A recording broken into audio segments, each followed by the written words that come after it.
Delicious. Hi everyone, Tom Spellman here at Dave Wilson Nursery. It's January 24th today, and we need to start doing a little bit of winter detail pruning on our trees. The weather's been exceptionally warm, probably an average of 15 degrees warmer than normal here for the valley, and we're not really getting much rain yet, so mulching is going to be real important this year. But what we want to do right now is we want to do our detail work for the winter. We want to make sure that before the trees start to break dormancy, we have all of our detail issues taken care of. So we're looking for diseased wood if there is any, broken branches, crisscrossing branches, areas where the growth is too thick. We still want to reduce a little bit of the vigor. We don't need all the vigor that was produced last fall after summer pruning, so we'll take some of that out. Just the details now, just the things that you didn't do in the summer when you were doing most of your size control pruning. Now is a great time to do it because the form's open. The form is bare of foliage, and we can see everything and make those decisions real intelligently and really quickly. Okay, here's our Pluot splash, and this did really, really well. In fact, it grew out a little more aggressively than I would like to see last fall. So we're going to start to look for details. Like I said, we're going to look for the areas where the growth is too thick. We've got some crisscrossing branches. So, you know, some growth like here. I'm going to take that out to open it up a bit. I'm going to take this out to open it up a bit. We're going to come in here in the center and take out some of this long, whippy growth that grows out through the center. This is all vegetative growth. This is all long vegetative growth that's not going to produce flowers. It's going to produce foliage. So we don't need a lot more foliage. This type of branching here, these little short nodes, these little short spurs, this is going to be our predominant flower wood here for next season. So we're maintaining all of that flowering wood and just reducing vigor a little bit more and looking for the issues, looking for the confusion in the tree. Here's an area where there's a broken branch that kind of grew back in, so we'll go ahead and take that out. Here's some other growth that's growing in toward the center. We don't want that central growth in there. Here's an area where we've got all this long whippy growth up on top. Some of it's a little bit interruptive, so we'll take some of that out to reduce that canopy a little bit. Same thing over here. I'm trying to look for the growth that's growing inward toward the center of the tree, or the areas where the growth is real confused and interruptive. So we'll just take that out. We don't need all of this. We don't need, you know, anywhere close to all of this growth in here. So now's the time when you want to get it out and get this detail work done. Okay, that about takes care of it. We've got the center opened up nicely. We've reduced our vigor a little bit more. We've maintained our fruiting body down here in the tree where it's all easy to get to and easy access. So we're just about done with this tree. I think I could probably stand here and do more, but I really don't need to. Let's call it done. Here's one thing you want to pay attention to when you're doing your detail work in the winter. Sometimes fruit will hang in the tree, it won't drop off, and you get this mummified prune-like effect on this old dried fruit. You don't want to leave this in the tree. Get these out and just, you know, either discard them off the property or drop them down into your mulch layer. But bacterias and fungus and insects can lay eggs in those old mummy fruits, and you just want to get that out of the tree so that isn't there to affect what happens when they break dormancy in the spring. Here's our Espalier Flavored Delight aprium. You might remember we had a nice crop of fruit on this last year. We did a midsummer pruning on it and we reduced the vigor, but we still had quite a bit of growth coming out on it through the late summer. So right now, even though I'm really concentrating on detail, I think an important detail would be to remove some of this vigor again.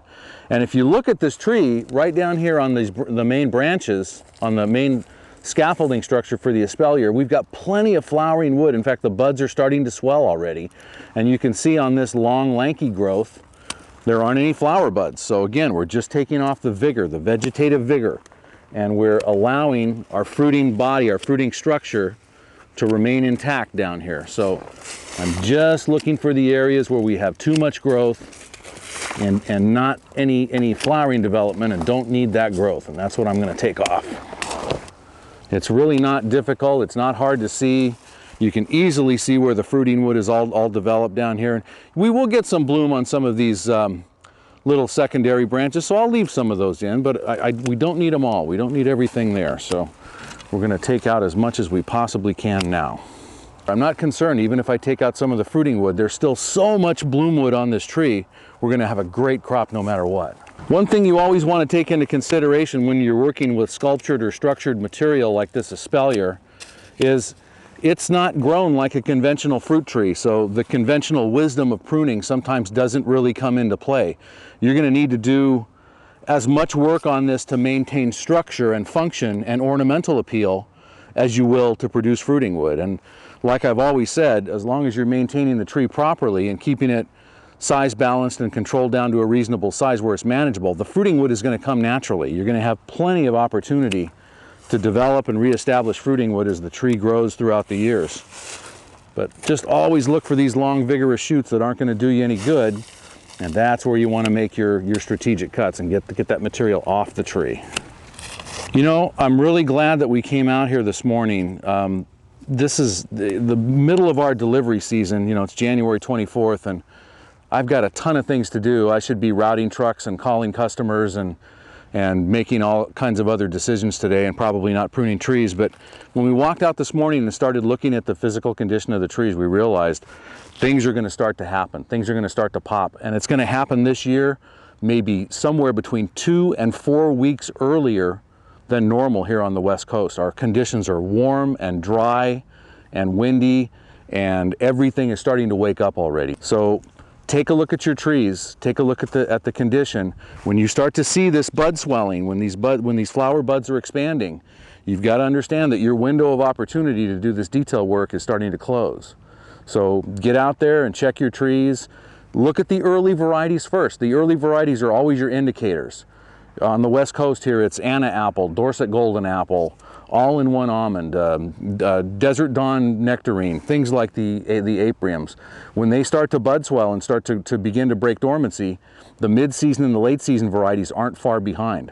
And I would venture to say here, January 24th, with the aprium starting to break dormancy, we're a good 2 to 3 weeks earlier than normal. So don't let it get ahead of you. Get out there and check it soon. Well, here's our pomegranate. This is the variety Eversweet, and we had a nice fruit set on here which we didn't really make use of. So again, we have the old mummified pomegranate. So one of the first things you're going to want to do is knock all those off the plant.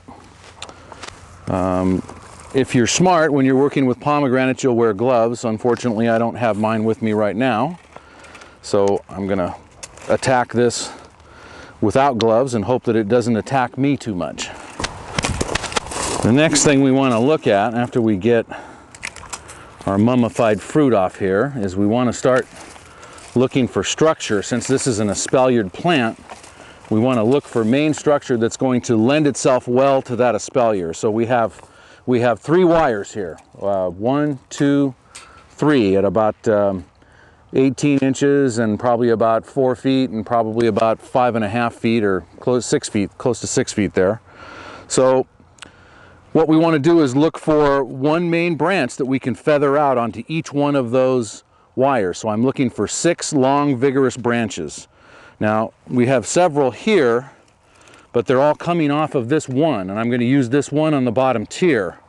So I'm going to take these 3 out right away because I really don't need those for the structure itself. So I've done this technique with pomegranate several times over the years, and I've always had a problem when I tried to train the tree too early. I tried to train the tree when it was young and didn't have a whole lot of growth on it yet, and it always came back and tricked me. The growth always came back from somewhere else. So this technique for pomegranates, it seems like we neglected it and didn't do anything with it, and that's basically true. We walked away from it for about 2 years.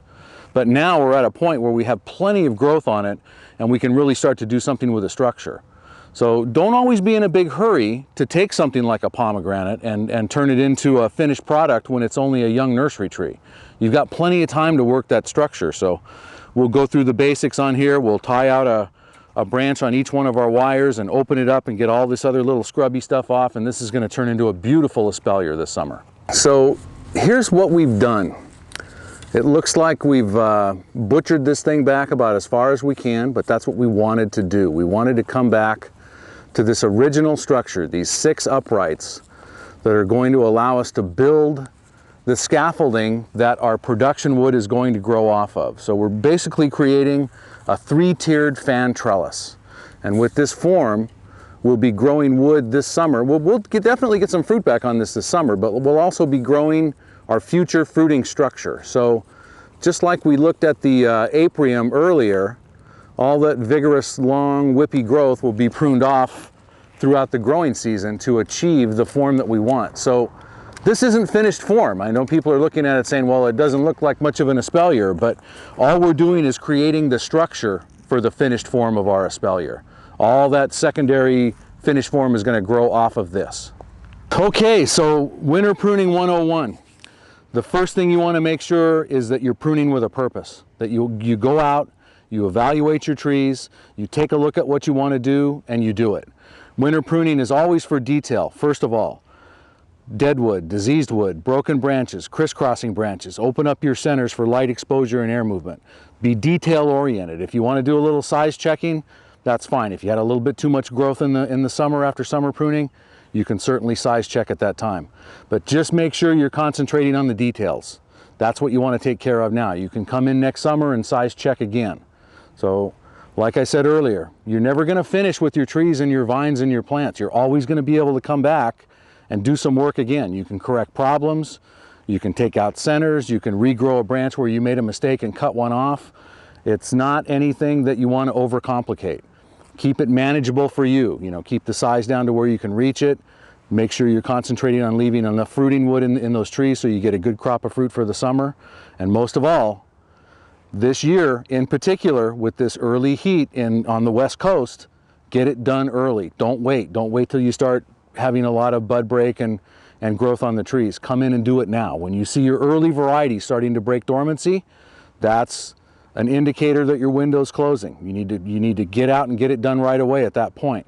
So do the early varieties first and then the mid and the late right after, because they'll come into bloom soon after the earlies, especially when the weather's warm and unseasonable like it is this year. I have to throw in a little comment about the weather. You know, no rain in January at all. Not a drop of rain here at the nursery or down in Southern California for the whole month of January. So this is one of those years when you want to water smart. You want to make sure that you're mulching. You want to make sure that you're checking your soil before you irrigate. Don't irrigate off a timer. Make sure when you put an irrigation set on that you're getting a lot of water out there. You're really, giving it a good saturation, and then you let it go slightly dry and again in between waterings. The mulch, a 2 to 4 inch layer of mulch, will make better use of your irrigation water by 50%. So if you need to cut back, get a good layer of mulch on and you can instantly cut back probably 15, 20, 25% on your outdoor landscape, maybe even more. Have fun with it, eat good fresh fruit every chance that you get, and enjoy your trees. Talk to you soon.